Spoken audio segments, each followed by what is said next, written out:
साथियों, एक बार एक नगर था। उस नगर में एक राजा का महल था। उस महल में श्वेत बेडशीट और चादरों से युक्त एक बहुत ही सुंदर राजा का शयन कक्ष था।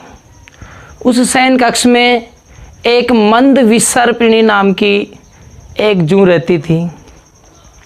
जब भी सायंकाल में राजा शयन करता, वह जूं उस राजा का खून चूसती थी। इस प्रकार कुछ समय बीता और उस शयन कक्ष में एक अग्निमुख नाम का खटमल आया। उसे देखते ही जूं ने उसको आने का प्रयोजन पूछा और वहाँ से तत्काल जाने के लिए कहा। तो खटमल ने बताया कि वह भी उस राजा का खून चूसने के लिए वहाँ आया है।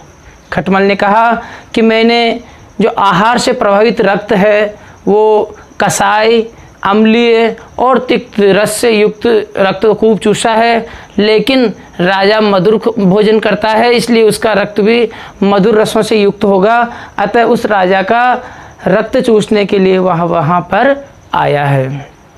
ऐसा बताते ही जूं ने उससे वहाँ से तुरंत जाने के लिए कहा।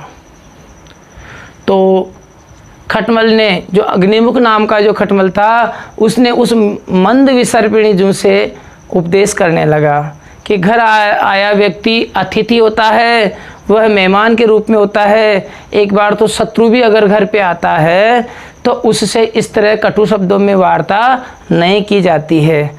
उसे भी आने पर आसन दिया जाता है और जलपान के लिए पूछा जाता है। इस प्रकार बड़े बड़े उपदेश की बातें सुनते ही मंद विसर्पिणी जूं ने उस अग्निमुख को एक सज्जन जीव समझा और वहाँ आश्रय दिया और उसे समझाया कि राजा के शयन के बाद ही वह उसको काटे, उसका रक्त चूसे।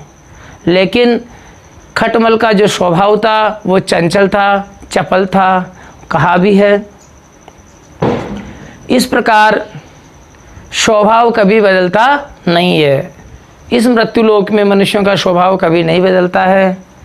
सायंकाल को राजा जब शयन कक्ष में आया और सोने लगा तो राजा को निद्रा भी नहीं आई थी। उससे पहले अपने स्वभाव के कारण खटमल उसको जागृत अवस्था में ही काटने लगा।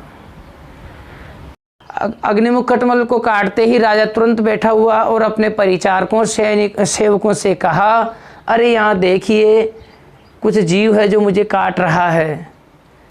लेकिन वो चतुर था खटमल, वो अपने राजा के पलंग के नीचे छिप गया और जूं उस श्वेत बेडशीट की सिलवटों में चिपकी रह गई।